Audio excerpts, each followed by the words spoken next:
जानते हैं और ये भी जानते हैं कि किन दवाओं को फेल किया गया है और वह किस कंपनी की हैं। लैब टेस्ट में फेल हुई दवाओं में हाई ब्लड प्रेशर को कंट्रोल करने वाली मेडिसिन टेलमिसार्टन और टाइप 2 डायबिटीज की दवा गिलिमेप्रोलाइड शामिल है। हालांकि इस नाम की सभी दवा फेल नहीं है। जिन दो कंपनियों की इस मेडिसिन को फेल किया गया उनका नाम Messrs mascot health series private limited की गिलिमेप्रोलाइड और स्विस गार्नियर लाइफ कंपनी की टेलमिसार्टन है।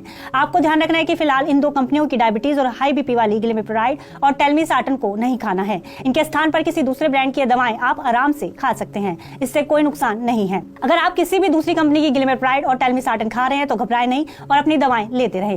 लैब टेस्ट में बुखार की दवा पैरासीटामोल 500 mg को भी फेल किया गया है, लेकिन इसका मतलब यह नहीं कि अब आप पैरासीटामोल खाना छोड़ दें। सीडीएससीओ ने क्वालिटी टेस्ट में कर्नाटक एंटीबायोटिक्स और फार्मास्यूटिकल लिमिटेड में बनी पैरासीटामोल को फेल किया है। इसके अलावा अन्य कंपनियों की पैरासीटामोल आप आराम से खा सकते हैं। पैरासीटामोल का यूज बुखार को कम करने के लिए किया जाता है। साथ ही पैरासीटामोल एक सॉल्ट है जिसका कई diabetes, high BP, acidity, allergy और बुखार ये ऐसी समस्याएं हैं जिसका एक ना एक मरीज शायद हर घर में है। इन बीमारियों के इलाज के लिए लोग दवाई खाते हैं। इनमें कुछ मेडिसिन तो ऐसी हैं जो जीवन का हिस्सा ही बन चुकी हैं, लेकिन क्या हो जब इनको बनाने वाली कुछ कंपनियों की दवाएं लैब टेस्ट में फेल हो जाएं। जी हां, भारत की ड्रग रेगुलेटरी अथॉरिटी सीडीएससीओ ने क्वालिटी टेस्ट में इन बीमारियों के ट्रीटमेंट में यूज होने वाली कुछ दवाओं को फेल कर दिया है।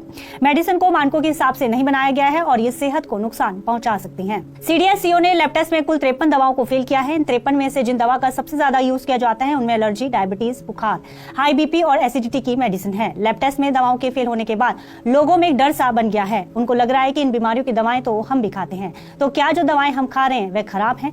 आइए इसका जवाब दिया। प्राइवेट लिमिटेड की मॉन्टर एलसी टेस्ट में फेल हुई है। इसके अलावा आप दूसरी कंपनी की इस दवा को खा सकते हैं, इससे कोई परेशानी नहीं है। मेडिसिन एक्सपर्ट बता रहे हैं कि दवा फेल जरूर हुई है, लेकिन इसका मतलब यह नहीं कि आप diabetes, high BP, acidity, allergy और बुखार की दवाओं को खाना ही छोड़ दें। बस ये ध्यान रखना है कि जिन कंपनियों का नाम बताया गया है उनकी इन दवाओं को नहीं लेना है। दूसरी कंपनी की मेडिसिन आप खा सकते हैं। खासतौर पर डायबिटीज और बीपी की मेडिसिन आपको समय से लेनी है और इस बात को नहीं सोचना कि ये टेस्ट में फेल हो गई हैं, क्योंकि एक दवा को 20 से भी ज्यादा कंपनियां अपने नाम से बनाती हैं। ऐसे में एक दो कंपनी की किसी दवा का सैंपल खराब हो सकता है। ऐसे में घबराने वाली कोई बात, आप अपनी दवा तो नियमित रूप से लेते रहें, बस कंपनी का ध्यान रखें। इस खबर में फिलहाल इतना ही। आप अन्य खबरों के लिए देखते रहिए TV9 भारतवर्ष। कंपनियां अपने अपने ब्रांड के नाम से दवाइयां बनाती हैं और बाजार में बेचती हैं। अगर आपको बुखार है तो पैरासीटामोल ले सकते हैं, बस कंपनी का ध्यान रखना है। एंटी एसिड पेंडी दवा भी लैब टेस्ट में फेल पाई गई है। इस दवा का यूज बहुत से लोग करते हैं। यह दवा ओवर द काउंटर आसानी से मिल जाती है और गैस की समस्या से निजात पाने के लिए इसको खाया जाता है। हालांकि सभी दवा फेल नहीं है, केवल अल्केम हेल्थ साइंस कंपनी की पेंडी दवा फेल हुई है। इस कंपनी की पेंडी को आपको खाने से बचना है और इसके स्थान पर दूसरी कंपनी की दवा लेनी है। आप एसिडिटी की समस्या में इसको खा सकते हैं। बच्चों को एलर्जी से बचाने के लिए लोग मॉन्टेर एलसी दवा का यूज करते हैं। युवा और बुजुर्ग भी इस दवा को खा लेते हैं। इसको खाने से नाक बहना और बार बार छींक आने की समस्या से निजात मिलती है, लेकिन इस दवा को लैब टेस्ट में फेल पाया गया है। लेकिन चिंता वाली बात नहीं है। Pure and cure health